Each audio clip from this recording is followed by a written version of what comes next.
तो नमस्ते, मेरा नाम अमन राज है और हम आईआईटी दिल्ली में अभी सेकेंड ईयर के स्टूडेंट हैं और फिलहाल इलेक्ट्रिकल इंजीनियरिंग में बीटेक कर रहे हैं। तो अ, आज का जो सेशन था, जो पिछले पार्ट का कंटिन्यूएशन है, जिसमें हम लोग केमिकल काइनेटिक्स पे एनसीईआरटी एग्जाम्पलर कर रहे थे। ठीक है।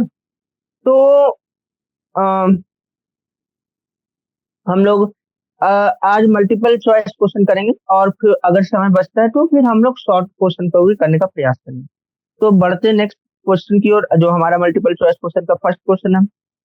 Rate law can't be determined from balanced chemical equation if reverse reaction is involved, it's an elementary reaction, it's a sequence of elementary reaction, any of the reactants is in excess। तो मतलब पूछ रहे कि किन cases में हम rate law balance chemical equation से नहीं निकाल सकते। तो पहला, रिवर्स रिएक्शन इज इन्वॉल्व। हाँ, तो सही है, क्योंकि हम लोग जो रेट लॉ निकाल पाते हैं वो मोस्टली फॉरवर्ड रिएक्शन के लिए निकालते हैं या बैकवर्ड रिएक्शन के लिए निकालते हैं। ओवरऑल रिएक्शन के लिए हम निकालना जो रिवर्स रिएक्शन के कारण थोड़ा डिस्टर्बेंस आ जाता है, रिवर्स रिएक्शन के कारण डिस्टर्बेंस आ जाता है, तो ओवरऑल निकालना बहुत मुश्किल हो जाता है। और प्लस इन केस आ जाता है कि रिवर्स रिएक्शन और फॉरवर्ड रिएक्शन, जब दो रिएक्शंस इन्वॉल्व रहते हैं तो वो बन जाता है एक केमिकल इक्विलिब्रियम का केस हो जाता है। ठीक है, मतलब दोनों साइड रिएक्शन हो रहा है पर फाइनल में एक जगह पे आकर इक्विलिब्रियम हो जाए। तो एक तो ये केस हो गया। और प्लस क्या कहते हैं, इन्होंने एक चीज और नहीं मेंशन किया कि वो जो रिएक्शन है वो फॉरवर्ड है या बैकवर्ड है। ठीक है, उन्होंने ये मेंशन नहीं किया है कि जो रिएक्शन है वो एलिमेंट्री की नॉन एलिमेंट्री। अगर एलिमेंट्री रहता तब कुछ कह भी सकते थे, दिमाग लगाते, पर नॉन, इन्होंने कुछ मेंशन नहीं किया, तो हम लोग नॉन एलिमेंट्री केस को भी लेके चलेंगे और उस हिसाब से फर्स्ट ऑप्शन रॉन्ग हो जाएगा। मतलब रिवर पहला ऑप्शन के लिए हम रेट लॉ नहीं पता कर सकते। दूसरा, if it's an elementary reaction, तो अगर एलिमेंट्री रिएक्शन दिया हुआ तो हमें पता रहता है, ऑब्वियसली ऑर्डर पता चल जाता है। फिर मतलब स्टाइकोमेट्रिक कोएफिशिएंट्स जो होते हैं वही पर्टिकुलर ऑर्डर होते हैं और फिर उस तरह से हम लोग नॉर्मली क्या कहते हैं, रेट लॉ निकाल सकते हैं। ये कॉमन वाली बात है। ठीक है, तो हमारा फर्स्ट ऑप्शन एक आंसर है, सेकंड ऑप्शन नहीं है हमारा answer. Third option, it's a sequence of elementary reactions, any of the it's a sequence of elementary reaction। तो थर्ड ऑप्शन क्या कहता है, अगर सीक्वेंस ऑफ एलिमेंट्री रिएक्शन यानी कॉम्प्लेक्स रिएक्शन है, तो कॉम्प्लेक्स रिएक्शन का हम रेट लॉ नहीं निकाल सकते बैलेंस केमिकल इक्वेशन से, क्योंकि रेट लॉ भी हमें एक्सपेरिमेंट के द्वारा ही पता चलता है। Rate law is always experimental, हम एक्सपेरिमेंट के द्वारा ही रेट लॉ पता करते हैं, except for the elementary case जिसमें ये ऑब्जर्व किया गया कि वो स्टाइकोमेट्रिक कोएफिशिएंट के बराबर होते हैं।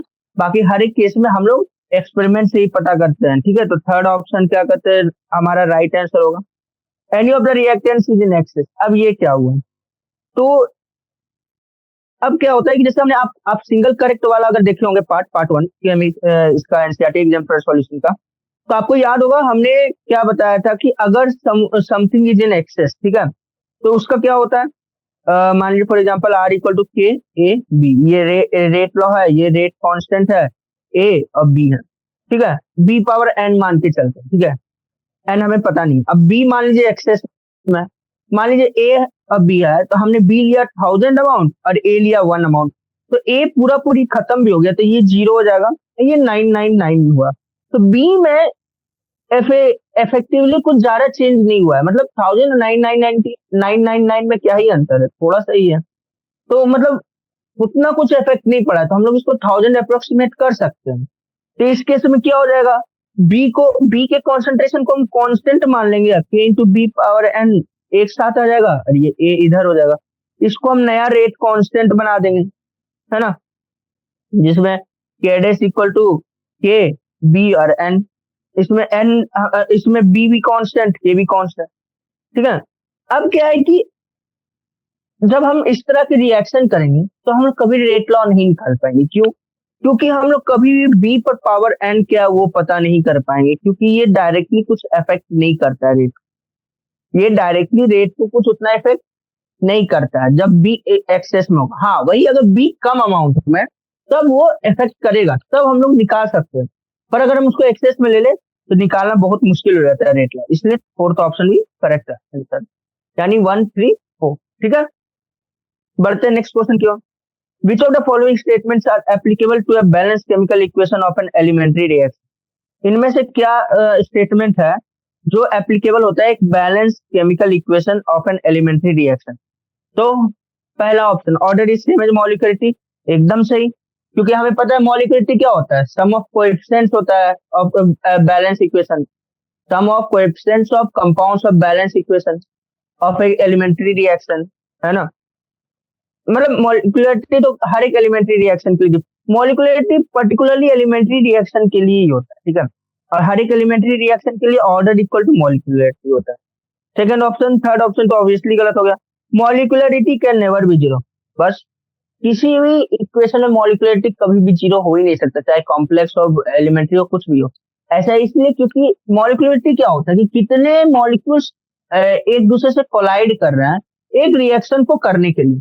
तो जब अगर मॉलिक्यूलरिटी जीरो हो गया तो कोई केमिकल रिएक्शन नहीं होगा, क्यों? क्योंकि कोई मॉलिक्यूल या एटम टकराएंगे ही नहीं, है ना।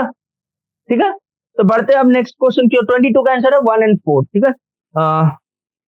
23rd, in any unimolecular reaction, only one reacting species is involved in the rate determining step. In any unimolecular reaction, only one reacting species is involved in the rate determining step. हाँ सही है। देखिए, एक unimolecular बोला जा रहा है, मतलब एक ही मॉलिक्यूल टकरा रहा है, तो ऑब्वियसली बात है कि रेट डिटरमाइनिंग स्टेप में एक ही रिएक्टिंग स्पीशीज होंगे, ठीक है। दूसरा, the order and the molecularity of slowest step are equal to 1। अच्छा, तो जो order and molecularity of slowest step are equal to 1, order भी 1, मॉलिक्यूलरिटी, हाँ ये भी सही है, ठीक है, क्योंकि स्लोएस्ट स्टेप क्या होता है, एलिमेंट्री स्टेप ही होता है, और उसको रेट डिटरमाइनिंग स्टेप भी कहते हैं। अब मॉलिक्यूलरिटी वो एलिमेंट्री होता है तो उसका मॉलिक्यूलरिटी और उसका ऑर्डर दोनों बराबर होंगे, है ना। Third, the molecularity of the reaction is 1 and order is 0, wrong. क्यों? क्योंकि हम लोग ऑर्डर हमेशा स्लोएस्ट स्टेप का लेते हैं और स्लोएस्ट स्टेप का ऑर्डर हमें 1 आया है, तो third statement wrong. Fourth, both molecularity and order of the reaction are 1, wrong. Complex reaction के लिए कभी भी मॉलिक्यूलरिटी सिंगली डिफाइन नहीं होता है, हमेशा मॉलिक्यूलरिटी एक एलिमेंट्री रिएक्शन के लिए डिफाइन होता है या फिर कॉम्प्लेक्स रिएक्शन के हर एक स्टेप के लिए डिफाइन होता है। यानी 23rd का आंसर है हमारा 1 and 2, राइट, ठीक है। बढ़ते हैं नेक्स्ट क्वेश्चन की ओर। For a complex reaction, order of overall reaction is same as molecularity of the slowest step. For a complex reaction, order of overall reaction is same as molecularity of the slowest step. हाँ सही है, अभी अभी हमने discuss किया। तो फिर उस हिसाब से सेकंड थर्ड ऑब्वियसली रॉन्ग हो जाएगा। Molecularity of the slowest step is never zero और नॉन इंटीजर, राइट, ठीक है। सिंपल, मॉलिक्यूलरिटी हमेशा नॉन जीरो ही होता है, non zero positive integer. Molecularity is always non zero positive integer, ठीक है, या एक प्रकार से कहे तो नेचुरल नंबर, है ना, सिंपल भाषा में नेचुरल नंबर, ठीक है। Molecularity is always natural number. अब नेक्स्ट क्वेश्चन की ओर चलते हैं। 25th,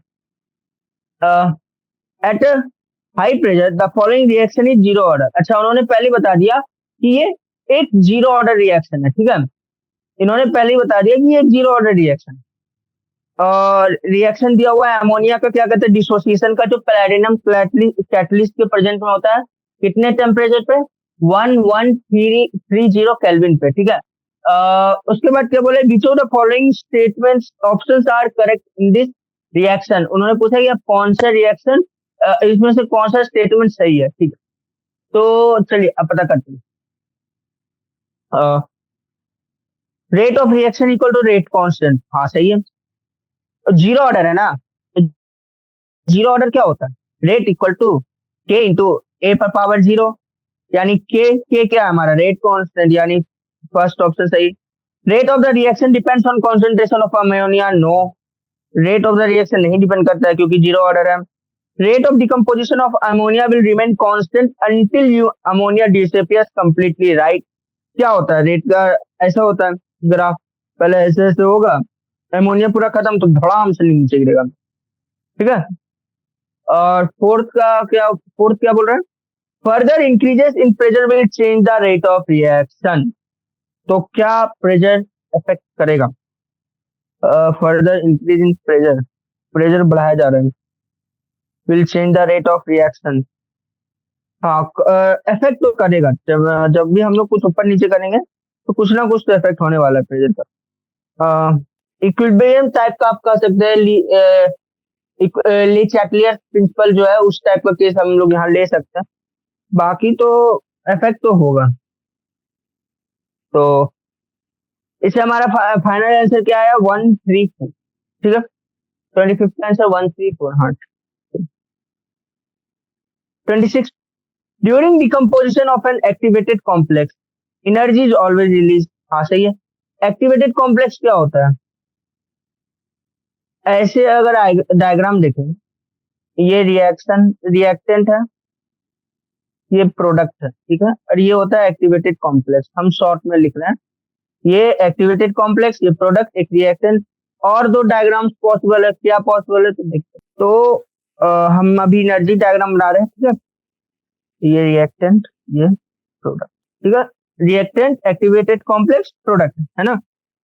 तो तीन केस हमने लिया है।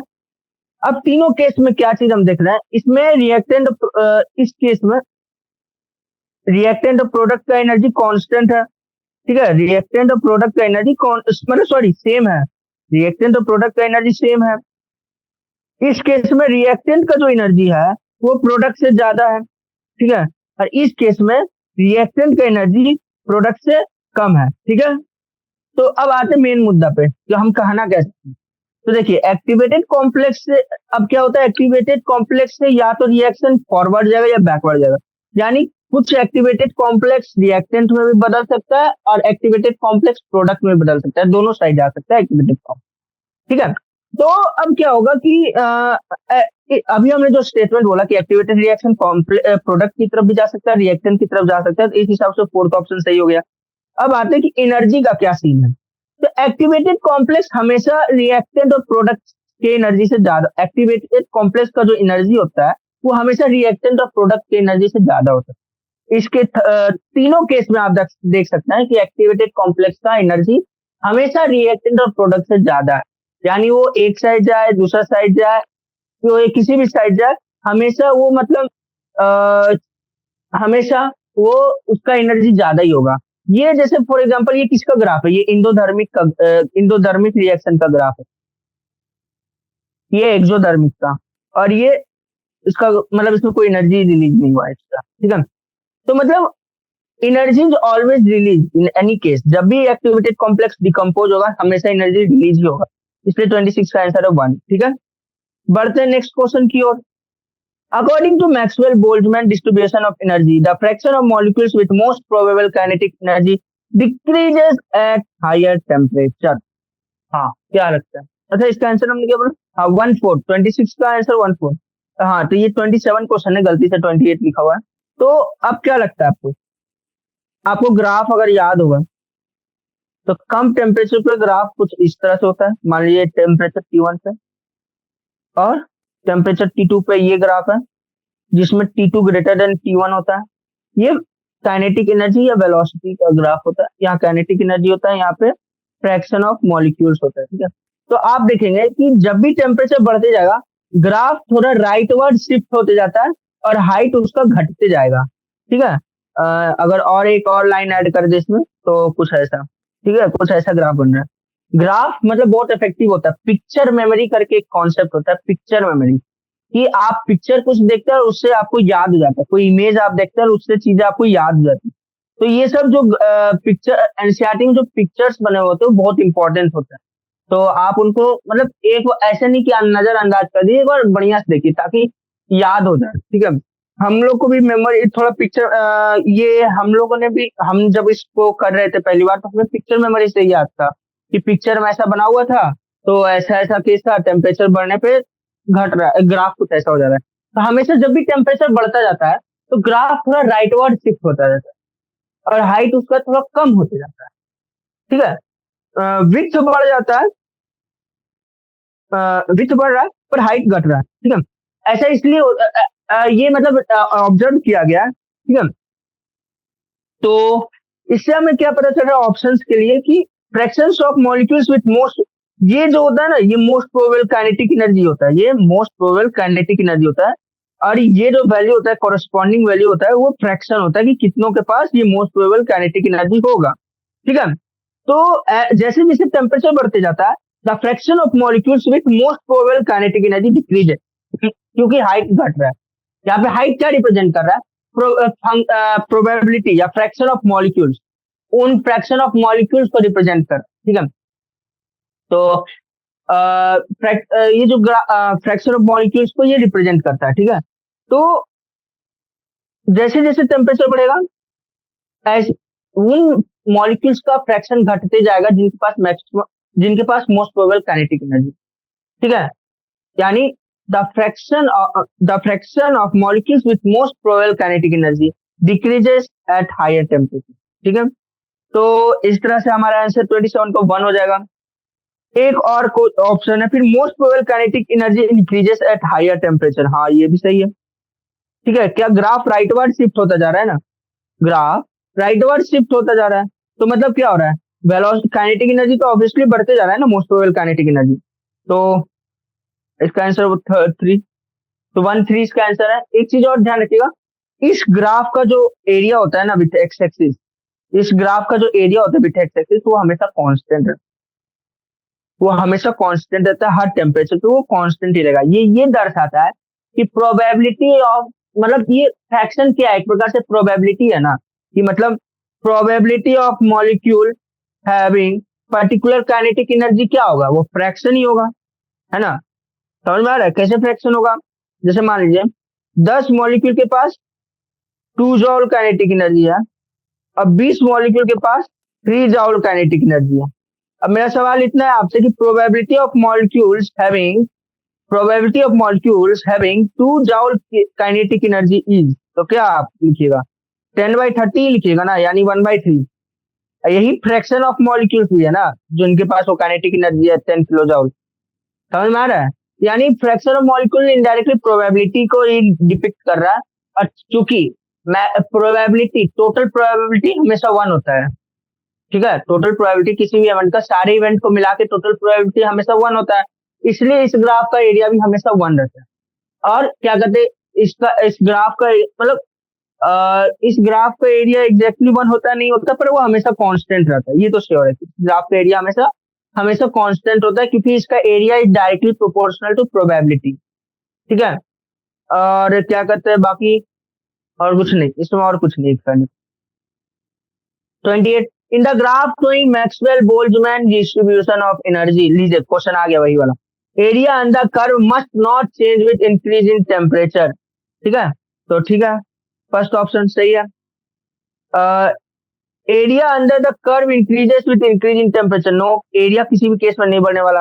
With increase in temperature curve broadens and with increase in temperature curve broadens and shift to right hand side, हाँ सही है, ठीक है। अभी अभी सेम चीज हम एक्सप्लेन किए हैं, तो आप वहां से ही समझ सकते हैं इस चीज को। which of the following statements are in accordance with Arrhenius equation? The rate of reaction increases with increase in temperature, right? क्यों? क्योंकि K equal to A into E power minus E A by R T, हाँ।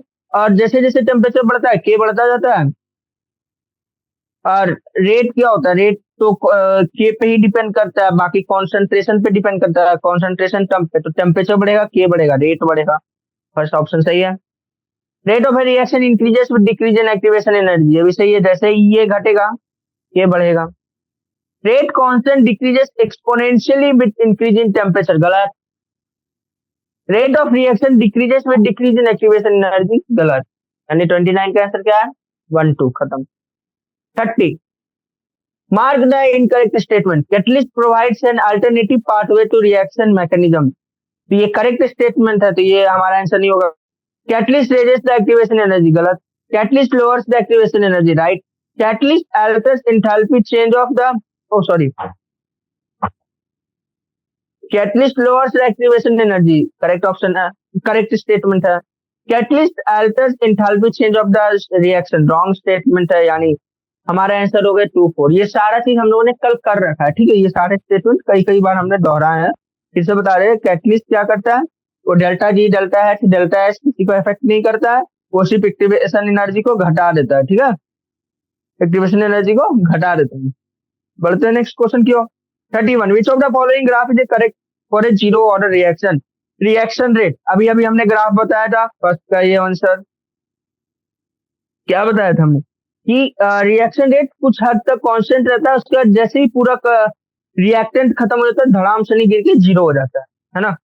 उसके बाद क्या, concentration of reactant. तो concentration of reactant कैसे निकाल, rate of reaction क्या है, equal to rate of reaction equal to minus K है ना, सॉरी के है, के क्या है, रेट कांस्टेंट। अब क्या है सीन इसमें कि अब रेट क्या हो रहा है, अब rate of reaction equal to क्या होगा, मान लीजिए एक जीरो ऑर्डर रिएक्शन है ए से बी, तो रेट ऑफ रिएक्शन को ए के टर्म में कैसे लिखेंगे, minus d A by D T equal to k, है ना। तो D A by D t, A यहाँ पे ये स्क्वायर ब्रैकेट में ए कंसंट्रेशन है, माइनस के डी टी। अब इंटीग्रेट कर देंगे इनिशियल वैल्यू से फाइनल वैल्यू तक डी ए, और ये हो जाएगा k d minus k D T का जीरो से टी तक। यानी हमारा ग्राफ क्या बन जाएगा, इक्वेशन क्या आएगा, A F minus A I equal to minus के टी आ जाएगा, है ना। अब हमें ए एफ निकालना होता है, ए आई पहले से ही पता होता है, ठीक है। हमें हमेशा ए एफ चाहिए होता है, ए आई का कुछ इनिशियल वैल्यू पता ही होता है, तो ए आई माइनस के टी, हाँ A F equal to A I minus के टी, ठीक है। तो ये हमारा बन गया एफ का ग्राफ, मतलब कॉन्सेंट्रेशन ऑफ रिएक्टेंट का ग्राफ, ठीक है। ये y है equal to C plus M X है, m हमारा क्या है माइनस के है, x क्या है t है, t क्या है ए आई है, ठीक है। तो y क्या है ए एफ, ए एफ मतलब एक प्रकार से किसी भी समय का रिएक्टेंट का, किसी भी समय पे रिएक्टेंट का कॉन्सेंट्रेशन, ठीक है। तो इससे हमें एक स्ट्रेट लाइन का ग्राफ आ रहा है जो क्या कहते हैं निगेटिव स्लोप के साथ है, तो थर्ड गलत, सेकंड गलत, निगेटिव स्लोप से फोर्थ का, यानी फोर्थ ही है आंसर हमारा, ठीक है। कोई डाउट, सिंपल है, एनसीईआरटी में ये प्रूव है, तो इसमें कुछ समझाने को है नहीं उतना, ठीक है। 32, विच of the following graph is correct for a first order reaction. तो क्या होगा इनमें, और पहला ग्राफ क्या है, टी हाफ का दिया हुआ है, तो टी हाफ का फॉर्मूला क्या है यार, टी हाफ इक्वल टू होता है log two to the base e, ठीक है। इसको एल एन टू लिखते हैं, और बाई के, है ना। कोई दिक्कत, इक्वेशन तो आपको पता होगा, T equal to L N two by K, है ना। तो इसमें एक चीज देखिए, कहीं भी इसमें कॉन्सेंट्रेशन का टर्म है, कहीं भी इसमें कॉन्सेंट्रेशन का टर्म है नहीं है, तो ये मतलब कॉन्सेंट्रेशन पे डिपेंड ही नहीं करता है, हमेशा ये कांस्टेंट रहेगा, यानी फर्स्ट ऑप्शन होगा 32 का फर्स्ट ऑप्शन सही होगा, सेकंड ऑप्शन गलत। ये आर ओ का मतलब है इनिशियल कॉन्सेंट्रेशन ऑफ रिएक्टेंट, ठीक है। बढ़ते नेक्स्ट क्वेश्चन की ओर, सॉरी बढ़ते नेक्स्ट ऑप्शन की ओर, मोलर कॉन्सेंट्रेशन विथ टाइम। ये प्रोडक्ट का कॉन्सेंट्रेशन हो रहा है पी, प्रोडक्ट तो हमेशा ऐसे ही होगा ना, ऐसे तो रिएक्टेंट होता है, असल में रिएक्टेंट का जो ग्राफ होता है ऐसे होना चाहिए, ये ऐसे थोड़ा दूर करके दिखा रहे हैं, तो रिएक्टेंट का ऐसा ग्राफ नहीं होगा, रिएक्टेंट का ऐसा ग्राफ होगा, ठीक है। तो शायद किसी पिछले बार वाले में, पिछले क्वेश्चन में, आई थिंक 20th क्वेश्चन में, 20th क्वेश्चन में यहाँ पे एक गड़बड़ देख सकते हैं, ए को इस तरह से दिखा है, तो ऐसा नहीं दिखाना चाहिए, ऐसे दिखाना चाहिए, क्योंकि ए का इनिशियल कॉन्सेंट्रेशन हमें पता होता है, फाइनल नहीं पता होता है, इसलिए हम लोग इसको हमेशा लाइन से थोड़ा ऊपर रखते हैं, ठीक है। लेकिन इनिशियल हमें हमेशा पता रहता है, ठीक है, इसलिए हमें इसको इस वाले पार्ट को जोड़ के रखना चाहिए, ठीक है, ऐसे, ठीक है। तो हाँ, वापस अपने क्वेश्चन की ओर चलते हैं। ऐसे भी यहाँ पे प्रोडक्ट की बात हो रही है, पी का मतलब प्रोडक्ट है, तो ऐसे भी ये ऑप्शन गलत ही होगा। अब आते हैं तो वाला लास्ट स्टेटमेंट, तो ये एक स्ट्रेट लाइन ग्राफ होता है, ठीक है। आपको अगर इक्वेशन याद होगा तो कैसे लिखते हैं इक्वेशन हम लोग, log R nought by R, इसका हमने कल प्रूफ भी बताया था, ठीक है। कल हमने प्रूफ बताया था, बस थोड़ा मतलब कल मतलब इन द सेंस पार्ट 1 में, पार्ट वन में हमने इसका प्रूफ भी बताया था। थोड़ा उसमें बस टर्म्स अलग अलग थोड़ा यूज हुआ है, हमने फाइनल इनिशियल लिखा हुआ है और इन्होंने आर नॉट और आर लिखा है। आर नॉट मतलब initial concentration of reactant, R मतलब एट एनी टाइम आर का कॉन्सेंट्रेशन, ठीक है, at any instant of time. तो ये फाइनल इक्वेशन आता है जिससे हमें पता चल रहा है ये ग्राफ है जिसको y equal to M x plus T के फॉर्म में, इंटरसेप्ट जीरो है यानी ओरिजिन से पास होगा, m इसका स्लोप है यानी k बाई 2.303 स्लोप है, और x यहाँ पे t है यानी x एक्सिस हमारा टाइम एक्सिस है। मतलब x एक्सिस तो आपको ऑलरेडी मेंशन होता है, तो बाकी पार्ट जो बचा वो क्या करना, हमारा स्लोप हो गया। x एक्सिस ऑलरेडी मेंशन होता है, बाकी जो चीज बचा सब में वो हमारा स्लोप हो गया, ठीक है। तो इस हिसाब से फोर्थ भी सही है, तो यानी 1 4 हमारा आंसर है, राइट। कोई डाउट? तो इस तरह से हम लोग अपने एमसीक्यू को भी समाप्त कर चुके हैं, मल्टीपल चॉइस क्वेश्चन भी हमारे समाप्त हो गए। अब आते हैं एसएक्यू में, शॉर्ट आंसर क्वेश्चन। ऐसे शॉर्ट आंसर क्वेश्चन तो मोस्टली बोर्ड लेवल के हेल्प में आते हैं, क्योंकि मेंस एडवांस किसी भी आपसे आंसर लिखने को तो नहीं बोला जाता है, या तो इंटीजर या फिर क्या कहते हैं डेसिमल्स या फिर क्या कहते हैं ऑप्शन, ठीक है। तो आपको कहीं डिस्क्रिप्टिव वे में आंसर नहीं पूछा जाता, पर ये बोर्ड के लिए हेल्पफुल रहता है। पर इसके अंतर्गत में जो कॉन्सेप्ट है वो आपको मेंस के एग्जाम में भी हेल्पफुल, ठीक है। State condition under which A biomolecular reaction is kinetically first order reaction, ठीक है। बायोमोलिकुलर रिएक्शन, सॉरी बायो पड़ गई, सॉरी बाईमोलिकुलर। बाईमोलिकुलर का अर्थ क्या है कि दो मॉलिक्यूल्स पार्ट कर रहे हैं, यानी ए प्लस बी गिविंग सम सी और सी प्लस डी और सी प्लस डी प्लस सी, मतलब कुछ प्रोडक्ट दे दे ए प्लस। अब बोल रहे हैं इसको हम फर्स्ट ऑर्डर कैसे बनाए। सिंपल, इन दोनों में से किसी एक को एक्सेस में ले लीजिए। मान लीजिए हमने ए को एक्सेस में ले लिया, तो R equal to rate equal to K A B. एक और चीज यहाँ पे हम लोग एज्यूम कर रहे हैं कि ये एक एलिमेंट्री रिएक्शन है, ठीक है। ये एक एलिमेंट्री रिएक्शन है, नहीं तो मतलब इस तरह से स्टेप्स रहेंगे वो आपको समझ में आ जाएगा, ठीक है। चूंकि ये क्या कहता है शॉर्ट आंसर क्वेश्चन है, तो इसलिए हम लोग यहाँ पे एज्यूम कर लेंगे कि ये एलिमेंट्री की बात कर रहे हैं, ठीक है। Are equal to K A B है, ठीक है। अब मान लीजिए हम बी एक्सेस में ले लेते हैं, तो बी का कॉन्सेंट्रेशन क्या होगा, ऑलमोस्ट कॉन्स्टेंट होगा, जैसे हमने पहले भी, सॉरी ए एक्सेस में ले रहे हैं, ए एक्सेस में ले रहे हैं, तो ए का कॉन्सेंट्रेशन क्या होगा, ऑलमोस्ट इक्वल हो जाएगा, जैसा हमने पहले भी कर रखा है। यानी ये एक ब्रैकेट में आ जाएंगे, ये हो जाएंगे के डैश, ये बन जाएंगे नया रेट कांस्टेंट, हमारा final rate law R equal to K dash concentration of बीजूल, ठीक है। इस तरह से हम लोग कन्वर्ट कर सकते हैं। तो बायोमोलिकुलर रिएक्शन को हम लोग काइनेटिकली फर्स्ट ऑर्डर रिएक्शन बना सकते हैं जब उनमें से एक रिएक्टेंट एक्सेस में हो। यानी इसको अगर अंग्रेजी में आप बोर्ड में लिखते हैं तो इस तरह से लिख सकते हैं कि ये biomolecular reaction can be made kinetically first order reaction if one of the reactant is taken in excess, ठीक है। बढ़ते नेक्स्ट क्वेश्चन की ओर। 34, right the rate equation for the following reaction if the order of the reaction is zero. तो simple, rate equal to सम के constant, ठीक है। या फिर इसको आप ऐसे लिख सकते हैं A0 P0 और फाइनल में फिक्स के लिए, ठीक है। बोर्ड में थोड़ा डिस्क्रिप्टिव लिख सकते हैं ताकि अच्छा मार्क्स मिले, बाकी तो जेई लेवल के लिए तो आपको पता ही है, सिर्फ ऑप्शन काफी रहता है। बढ़ते नेक्स्ट क्वेश्चन की ओर। 35, how can you determine the rate law of the following reaction. नीचे दिए गए हुए रिएक्शन का रेट लॉ हम कैसे निकालें। तो एक्सपेरिमेंट के द्वारा हम लोग सिंपली निकालने का प्रयास करें। पहले तो हमें पता नहीं कि एलिमेंट्री है कि नहीं तो हम लोग क्या करेंगे, फॉर एग्जाम्पल एक टेबल बनाएंगे, इधर NO का कॉन्सेंट्रेशन, इधर O2 का कॉन्सेंट्रेशन और इधर रेट ऑफ रिएक्शन, ठीक है। ऐसे हमें अभी और पता नहीं है, ये हमें एक्सपेरिमेंट के द्वारा निकालना होगा, ठीक है। मान लीजिए हमने इसको 0.3 दिया कॉन्सेंट्रेशन, ठीक है, और इसको दिया 0.1 और हमें रेट आया 0.5। मान लीजिए हमने इसको 0.9 कर दिया और हमने इसे 0.1 ही रखा, तो ये मान लीजिए हो गया 0.25, ठीक है। मान लीजिए और कि हमने इसको नहीं नहीं ये इसको इस तरह से बढ़ाते हैं, ये हो गया हाँ 1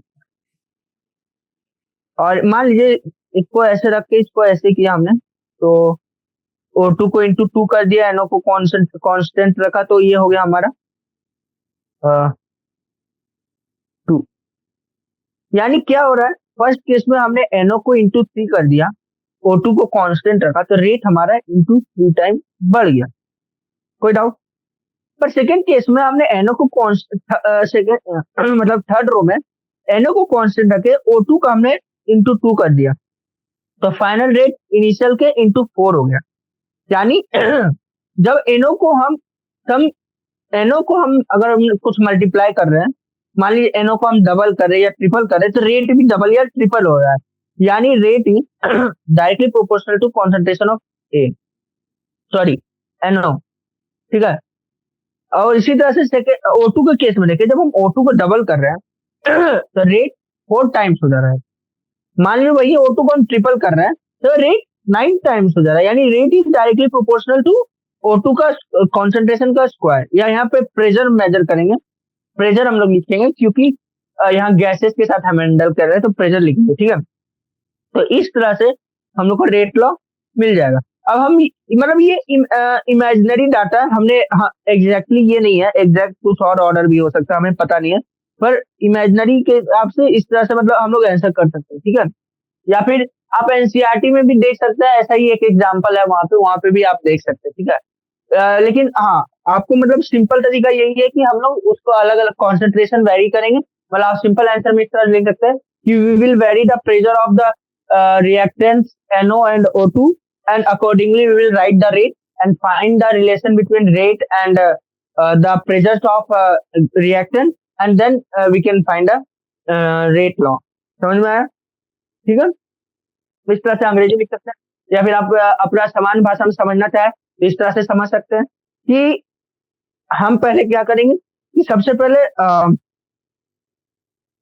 रिएक्टेंट का कुछ इनिशियल प्रेशर लेंगे, इनिशियल रेट निकालेंगे, फिर एक को कांस्टेंट रख के दूसरे का प्रेशर वेरी करेंगे और फिर रेट निकालेंगे और फिर उसी तरह से ये इस प्रोसेस को रिपीट करेंगे कुछ टाइम तक। और उसके बाद फिर हम लोग रिलेशन आराम से सिंपली रेट और क्या कहते हैं हर एक की प्रेशर के बीच में रिलेशन निकालेंगे और फाइनल रेट लो हम लोग निकाल सकते हैं। ठीक है, कोई दिक्कत? बढ़ते नेक्स्ट क्वेश्चन की ओर, जो है हमारा 36। For which type of reactions order and molecularity have the same value. तो सिंपल एलिमेंट्री रिएक्शन, तो कुछ नहीं लिखना है, आपको लिखना होगा तो ऐसे लिख दीजिएगा, for elementary type of reaction order and molecularity have the same value. ठीक है। 37 in a reaction if the concentration of reactant A is tripled the rate of reaction become 27 times। what is the order of reaction। यानी मान लीजिए A का initial concentration था 0.1 तो rate आया हमें 0.5 और मान लीजिए अगर A का कॉन्सेंट्रेशन को हम 0.1 इंटू 3 कर दिए तो रेट हमारा हो गया 0.5 इंटू 2.7। ठीक है, सॉरी हाँ 0.5 इंटू 27। ठीक है, 0.5 इंटू 27 हो गया रेट। यानी इसका मतलब क्या आ रहा है कि हमने A को 3 टाइम्स बढ़ाया तो रेट 27 टाइम्स बढ़ गया। यानी rate is directly proportional to A पर पावर 3। ठीक है, A को 3 टाइम बढ़ाया तो रेट 27 टाइम्स बढ़ गया। 27 क्या होता है, 3 पावर क्यूब होता है ना। यानी rate is directly proportional to A का मतलब A का कॉन्सेंट्रेशन पावर 3। ठीक है, तो यानी rate equal to some K into A power 3, A का कॉन्सेंट्रेशन पावर 3। यानी अब ऑर्डर क्या होगा इस रिएक्शन का, 3 होगा। हमें पता है ना रेट लॉ में जो होता है A power N B power M, तो ऑर्डर क्या होता है, ये पावर का सम ही होता है ना। Order order is the sum of powers of concentration in rate law, है ना। ऑर्डर क्या होता है, जो पावर्स होते हैं उनका सम होता है। यानी इस केस में ऑर्डर क्या हो जाता है, N प्लस M। तो इसी तरह से इसमें ऑर्डर क्या हो जाएगा, ठीक है। बढ़ते नेक्स्ट क्वेश्चन की ओर। Derive an expression to calculate time required for completion of zero order reaction. अभी अभी हमने डिराइव किया था, फिर से डिराइव कर लेते हैं। मान लीजिए एक रिएक्शन है A टू B की ओर जा रहा है। ठीक है, तो मान लीजिए इसका रेट कांस्टेंट है सम K, तो minus DA by dt minus D of concentration of A by dt equal to rate होगा। यही होगा ना, rate equal to K constant, है ना। अब इससे पहले लिखा बताया क्यों ऐसा हम ले रहे हैं। तो minus DA by dt equal to K minus DA equal to K dt। मान लीजिए हम किसी टाइम इंस्टेंट T पे निकालना चाह रहे हैं, मान लीजिए उस टाइम कॉन्सेंट्रेशन 80 है। ठीक है, और अभी इनिशियल कॉन्सेंट्रेशन A 0 है। इसको लिख सकते हैं minus DA equal to KT के डी टी का इंटीग्रेशन फ्रॉम 0 to t। ठीक है, A T is concentration of reactant A at any instant T. ठीक है, तो बस अब इंटीग्रेशन, सिंपल इंटीग्रेशन, तो इससे हमारा जो इंटीग्रेशन के बाद आएगा वो होगा के टी, यानी eight any instant a concentration of eight any instant T concentration of A can be given by this. Simple, खत्म हो गया। ठीक है, ये हमारा आ गया। अब इन्होंने पूछा completion of zero order reaction के लिए कितना टाइम लगेगा, यानी कब कंप्लीट होगा कोई चीज, फर्स्ट ऑर्डर कब कंप्लीट होगा, first order reaction, sorry zero order reaction, जब पूरी तरह से रिएक्टेंट खत्म हो गया हो, यानी कॉन्सेंट्रेशन ऑफ एटी जीरो हो जाए। हमें वो टाइम टी चाहिए जिस वक्त में कॉन्सेंट्रेशन ऑफ ए जीरो हो जाए, इसको जीरो मान के सब्स्टिट्यूट कर लीजिए, ए नॉट माइनस के टी। ठीक है, इससे हमारा टी आ जाएगा ए नॉट बाई के, यानी A nought by K time के बाद ए नॉट, यानी initial concentration of A by K के बाद K T equal to initial concentration of A by K time के बाद हमारा रिएक्शन पूरी तरह से संपन्न हो जाएगा। ठीक है, बढ़ते हैं नेक्स्ट क्वेश्चन की ओर। 39, for a reaction A plus B gives product the rate law is इतना, can the reaction be an elementary reaction? No, ये नहीं हो सकता, क्योंकि इन्होंने बैलेंस रिएक्शन दे रखा है। मतलब ऐसे इन्होंने मेंशन नहीं किया कि ये बैलेंस है कि नहीं है। अगर ये मेंशन होता कि ये बैलेंस है, ठीक है, अगर ये मेंशन होता कि ये बैलेंस रिएक्शन है, तो आप साफ कर सकते हैं कि नो, गलत। ठीक है, क्यों गलत है? क्योंकि बैलेंस एलिमेंट्री रिएक्शन के लिए, मान लीजिए अगर A plus B balance elementary reaction होता है, जिसका रेट लॉ क्या होता है, के ए बी होता है, पर यहाँ इन्होंने के ए बी बी पर पावर 3/2 दे रखा है, जो कि गलत है। और अगर मान लीजिए ये रिएक्शन अनबैलेंस है, तो हमें पता नहीं है, तब भी पता नहीं है कि कितना मतलब वहां पे है ये, तब भी हमें पता नहीं कि बी का कोएफिशिएंट क्या है, तो नॉट श्योर। मतलब अगर ये अनबैलेंस है तो नॉट श्योर, और बैलेंस है तो पक्का नहीं हो। ठीक है, पक्का एलिमेंट्री रिएक्शन नहीं हो। 40 की ओर बढ़ते हैं, 52 तक शॉर्ट आंसर थे। ठीक है sir, for a certain reaction large fraction of molecules has energy more than threshold energy, yet the rate of reaction is very slow, why? तो ओरिएंटेशन ऑफ कोलिजन, सिंपल। अब ऐसा नहीं होता नहीं कि हर बार एक्टिवेशन एनर्जी होने पे भी, मतलब थ्रेशोल्ड एनर्जी होने पे भी क्या कहते हैं वो कोलिजन रिएक्शन हो। रिएक्शन किस बेसिस पे होता है? इफेक्टिव कोलिजन भी होता है ना।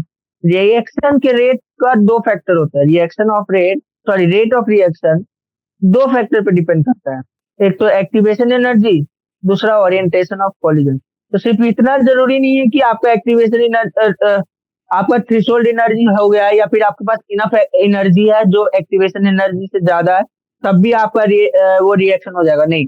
Collision matter, orientation of collision matter. ठीक है, किस तरह, किस ओरिएंटेशन में आप कोलाइड कर रहे हैं, ये मैटर करेगा। ठीक है, तो इसलिए कुछ कुछ रिएक्शन, इवन दो उनका क्या कहते हैं, उनमें से इवन दो उन मॉलिक्यूल्स के पास थ्रेशोल्ड एनर्जी होता है, फिर भी क्या कहते हैं वो लोग रिएक्ट नहीं करते। ठीक है, या फिर क्या कहते हैं फिर भी रेट स्लो होता है। थ्रेशोल्ड एनर्जी का मतलब है minimum energy required to form activated, मतलब sorry, minimum energy of required by a atom और molecule to undergo a reaction. ठीक है, मतलब क्यों ऐसा होता है कि हर एक कुछ ना कुछ एक्टिवेशन एनर्जी को क्रॉस करना पड़ता है, हर एक एटम को ये कुछ ना कुछ एक्टिवेशन एनर्जी क्रॉस करना होता है, ये तो आपको डायग्राम से पता ही है। ठीक है, तो जब तक इस एक्टिवेशन एनर्जी को क्रॉस नहीं किया जाएगा तब तक संभव नहीं है। ठीक है, बढ़ते हैं नेक्स्ट क्वेश्चन की ओर।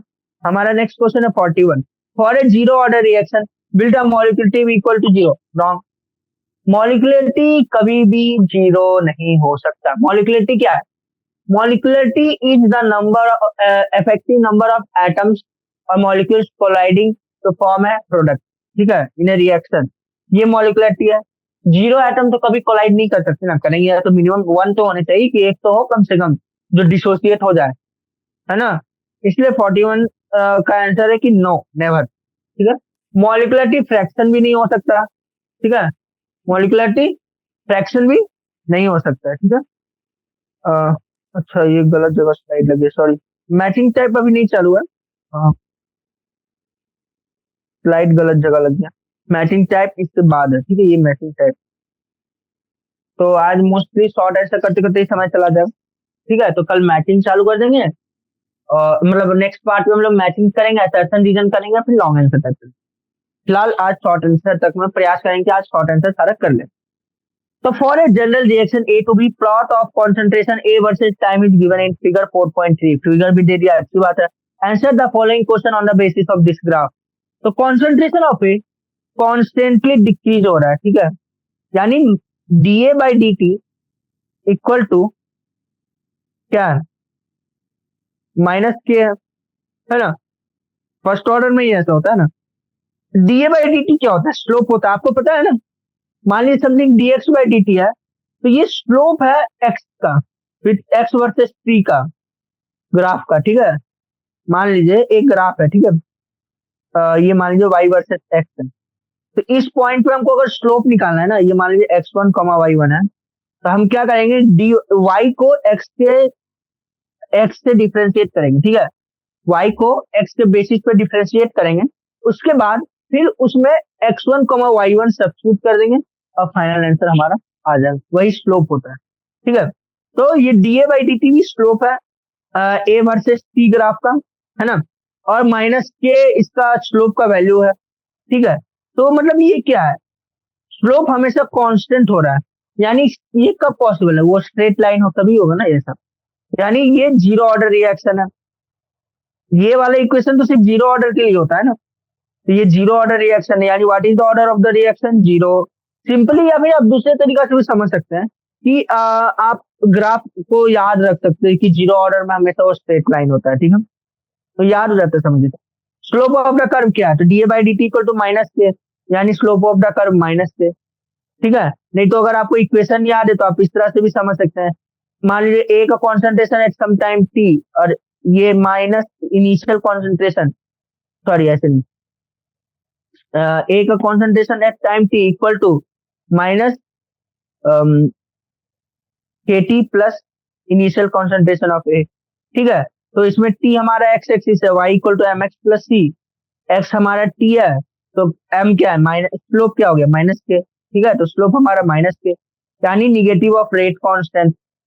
What are the units of rate constant, rate constant का यूनिट क्या होता है, तो रेट कांस्टेंट का यूनिट किसी भी केस में एक ही होता है, क्या होता है, मोल पर लीटर पर सेकेंड, क्या, मोल पर लीटर पर सेकेंड, या फिर mole litre inverse second in, ठीक है। 42 be done. 43.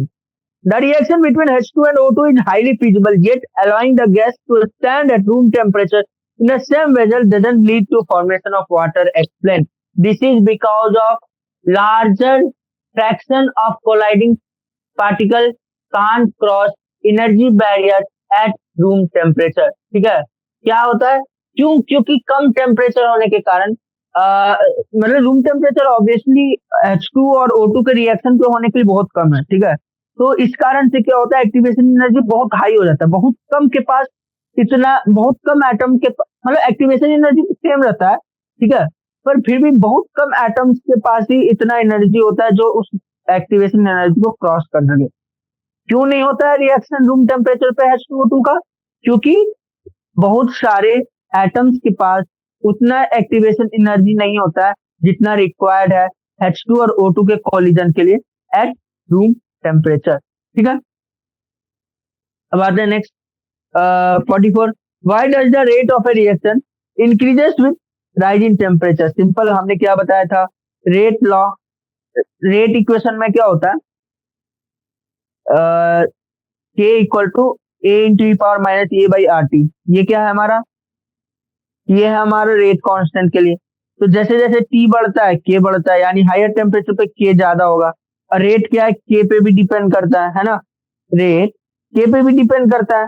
तो रेट चूंकि के पे भी डिपेंड करता है, इन सबको हटा दे, रेट चूंकि के पे भी डिपेंड करता है, ठीक है। जैसे जैसे टेम्परेचर बढ़ता है के बढ़ता जाता है, तो इसलिए जैसे जैसे टेम्परेचर बढ़ता है उसी तरह से रेट भी बढ़ता जाता है। एक तो ये एक्सप्लेनेशन। दूसरा एक्सप्लेनेशन ये है कि जैसे जैसे टेम्परेचर बढ़ता जाता है, मॉलिक्यूल्स के पास ज्यादा से ज्यादा काइनेटिक एनर्जी आने लगता है। ठीक है, काइनेटिक एनर्जी उनका बढ़ने लगता है जैसे जैसे ही टेम्परेचर बढ़ने लगता है। ठीक है, इसी कारण से क्या होता है कि उनके पास इनफ, कई मॉलिक्यूल्स के पास इनफ एनर्जी आ जाता है जिससे वो एक्टिवेशन एनर्जी को क्रॉस कर सके, एक्टिवेशन एनर्जी बैरियर को क्रॉस कर सके। ठीक है, इसलिए रेट ऑफ रिएक्शन इंक्रीज हो जाता है। ठीक है, ज्यादा से ज्यादा मॉलिक्यूल्स आते हैं और क्या करते हैं, कोलाइड कर पाते हैं, क्योंकि उनके पास इनफ एनर्जी होता है या फिर वो थ्रेशोल्ड एनर्जी होता है जिससे वो रिएक्शन को फर्दर कंटिन्यू कर सकते। ठीक है, कोई दिक्कत। बढ़ते हैं अपने नेक्स्ट क्वेश्चन को, जो कि है 40। ठीक है,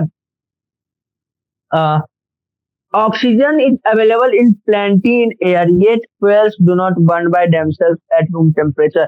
सिंपल वही जो हमने अभी एक्सप्लेन किया था 43rd में, क्वेश्चन यही था ना कि क्यों H2 और O2 के बीच में रिएक्शन नहीं होता। तो सिंपल है कि जो एक्टिवेशन एनर्जी फॉर जो कंबसन होता है, उस कंबसन के लिए जो एक्टिवेशन एनर्जी होता है वो मतलब बहुत हाई ही रहता है। ठीक है, जैसे क्या होता है कि सारे मॉलिक्यूल्स के पास उतना इनफ एनर्जी नहीं होता है जिससे वो एक्टिवेशन एनर्जी बैरियर को क्रॉस कर सके। ठीक है, fraction of molecules having enough energy to cross that activation energy barrier, और फ्रैक्शन ऑफ मॉलिक्यूल्स और atoms having enough threshold energy to cross that activation energy barrier is very less. यानी ऐसे molecule जिनके पास एक्टिवेशन एनर्जी बैरियर को cross करने इतनी energy होती है वो बहुत कम होते हैं, उनके नंबर बहुत कम होते हैं, ऐसे मॉलिक्यूल्स की संख्या बहुत कम होती है रूम टेम्परेचर। ठीक है, इसलिए जब बर्न किया जाता है तो टेम्परेचर बढ़ता है 12 में, तो 12 का टेम्परेचर बढ़ता है तो फिर काइनेटिक एनर्जी मॉलिक्यूल्स पर बढ़ता है, तो फिर वो इजिली फिर कंबशन हो पाता है। ठीक है, रेट बढ़ जाता है ना। 46, मतलब ये हमेशा मैटर नहीं करता है कि ऑक्सीजन है तो बर्न क्यों नहीं करना चाहिए, टेम्परेचर ऑल्सो मैटर। ठीक है, ताकि एक्टिवेशन एनर्जी को क्रॉस करे, एक्टिवेशन एनर्जी बैरियर को क्रॉस करे। 46, why is the probability of reaction with molecularity higher than 3 very rare. तो सिंपल क्या है कि तीन तीन या तीन से ज्यादा मॉलिक्यूल्स के साथ, मॉलिक्यूल्स का एक दूसरे से कोलाइड करना, वो भी प्रॉपर ओरिएंटेशन में, बहुत रेयर होता है, इसलिए इनका प्रोबेबिलिटी बहुत रेयर होता है। तो इंग्लिश में कैसे लिखेंगे कि the probability of more than 3 molecules colliding simultaneously in proper orientation is very small. Hence, possibility of molecularity being 3 is very low. ठीक है, why does the rate of 47 question, ठीक है, हम लोग कौन सा कर रहे हैं 47, why does the rate of any reaction generally decreases during the course of the reaction। ठीक है, रेट क्यों घटता है, तो रेट कई कई बार, अब चूंकि ऑर्डर हमेशा पॉजिटिव होता है या फ्रैक्शन में होता है, रेट हमेशा यानी कॉन्सेंट्रेशन के प्रोपोर्शन में होता है। तो जैसे जैसे कॉन्सेंट्रेशन घटते जाता है रेट भी घटते जाता है ना। जैसे rate is directly proportional to concentration power n, ऐसे ही कुछ होता है ना। एन हमेशा या तो फ्रैक्शन होगा या ग्रेटर देन 0 होगा या इक्वल टू 0 होगा। ठीक है, तो मतलब तो जैसे जैसे कॉन्सेंट्रेशन ऑफ ए घटता जाएगा वैसे वैसे रेट भी घटता जाएगा, इसी वजह से रेट कम होते जाता है समय के साथ, क्योंकि समय के साथ कॉन्सेंट्रेशन भी तो घटता जाता है रिएक्शन का, है ना। अब बढ़ते हैं next question 48। Thermodynamic feasibility of the reaction alone can't decide the rate of the reaction, explain with the help of one example. हाँ, तो वही सिंपल था। ठीक है, थर्मोडायनेमिक मतलब क्या था कि एक्टिवेशन एनर्जी हाई रहता है तो टेम्परेचर या प्रेशर वैसा चाहिए जिसके कारण मॉलिक्यूल्स के पास इनफ एनर्जी हो, बस यही एक एक्सप्लेनेशन है, इससे ज्यादा और कुछ नहीं चाहिए। इनफ टेम्परेचर और प्रेशर चाहिए जिससे इनफ एनर्जी हो हर एक एटम के पास जिससे वो क्रॉस कर सके एक्टिवेशन एनर्जी बैरियर को। सिंपल। अब उन्होंने बोला कि हमें एक एग्जाम्पल दो भाई, तो क्या कहते हैं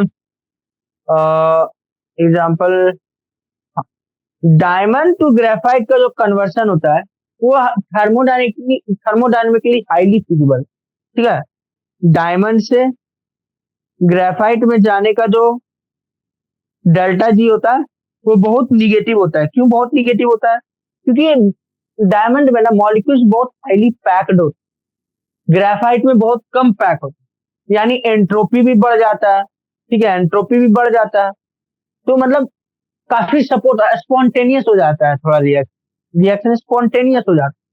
तो मतलब फिजिबल है, बहुत ज्यादा फिजिबल है, पर इनफ एक्टिवेशन एनर्जी ना होने के कारण ऐसा नहीं हो। ठीक है, कुछ हाई टेम्परेचर प्रेशर इसको देना, इसलिए थर्मोडायनेमिक फिजिबिलिटी होने पर भी हम लोग रेट के बारे में डिसाइड नहीं कर सकते। थर्मोडायनेमिक एक अलग कॉन्सेप्ट और काइनेटिक एक अलग कॉन्सेप्ट।